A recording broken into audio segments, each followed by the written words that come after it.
Sumainyo ang Panginoon. At sumaiyo rin. Ang mabuting balita ng Panginoon ayon kay San Juan. Papuri sa iyo, Panginoon.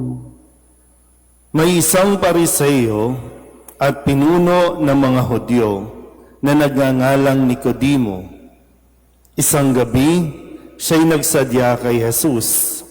Rabay, sabi niya, nalalaman po namin kayo'y isang gurong mula sa Diyos, sapagkat walang makagagawa ng mga kababalaghang ginagawa ninyo, malibang sumasa Kanya ang Diyos.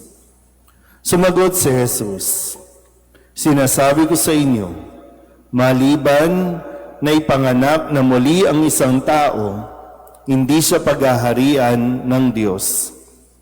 Paano po maipapanganak na muli ang isang tao kung matanda na siya? Makapapasok pa ba siya sa tiyan ng kanyang ina para ipanganak ulit? Tanong ni Nicodemo.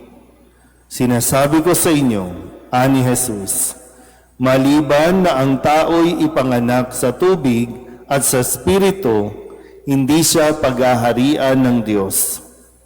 Ang ipinanganak sa laman ay laman, at ang ipinanganak sa Espiritu ay Espiritu. Huwag kayong magtaka sa sinabi ko sa inyo, lahat ay kailangang ipanganak na muli. Umiihip ang hangin kung saan ibig at naririnig ninyo ang ugong nito. Ngunit hindi ninyo alam kung saan nanggagaling at kung saan naparoon. Gayon din ang bawat ipinanganak sa Espiritu. Ang mabuting balita ng Panginoon. Pinupuri ka namin, Panginoong Heso Kristo. Isang magandang gabi po sa inyong lahat. Ngayon po ay Lunes sa ikalawang linggo ng Pasko ng Pagkabuhay. At sa ating pong narinig na Ebanghelyo, ipinapaalala sa atin yung tagpo bago pa maganap ang lahat ng pagpapakasakit, pagkamatay, at muling pagkabuhay ni Kristo na isang Pariseo nagngangalang Nicodemo ang nakipag-usap kay Jesus. Pag sinabing Pariseo, itinuturing ito ng lipunan ng mga may alam, matatalino, dahil nga sila ang nakakapagbasa.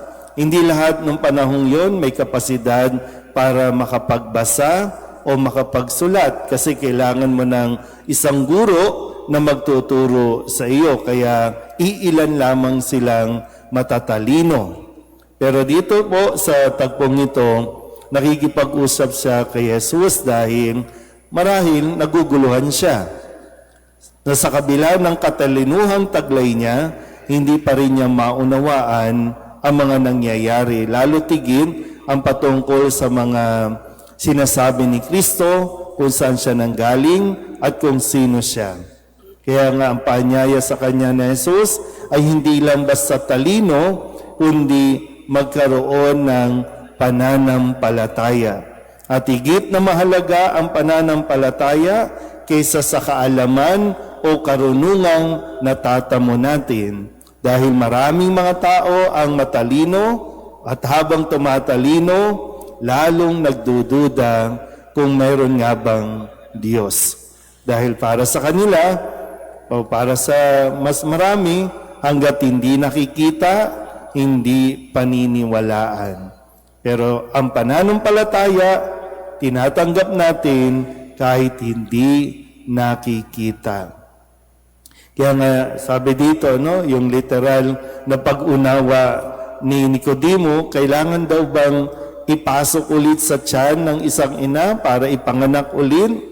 Pero ang sabi ni Kristo, hindi naman yon, kundi yung pagkilala at pananampalataya sa Diyos.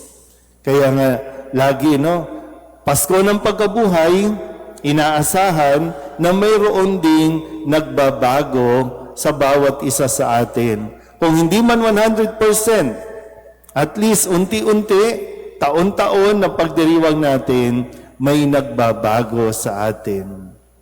Kaya nga, di ba, kung maalala niyo po, nung linggo ng pagkabuhay, nung Vigil Mass at nung mismong araw ng linggo, nagkaroon tayo ng pagsasariwa ng ating pong pangako sa binyag na itatakwil ang kasamaan, ang kasalanan, at yayakapin ang pananampalataya na ibinigay sa atin. So ano na nga ba? Naalala pa ba natin o parang nakisindi lang tayo ng kandila? Nakisagot lang tayo na, opo, itinatakwil namin, opo, sumasampalataya kami. Kasi makikita po naman sa atin kung tayo ba ay nagbabalik sa lumang buhay o nagkakaroon tayo ng pagpapanibago sa ating buhay.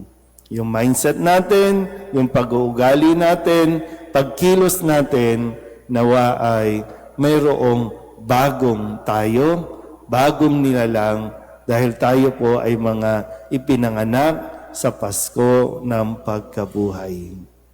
Amen?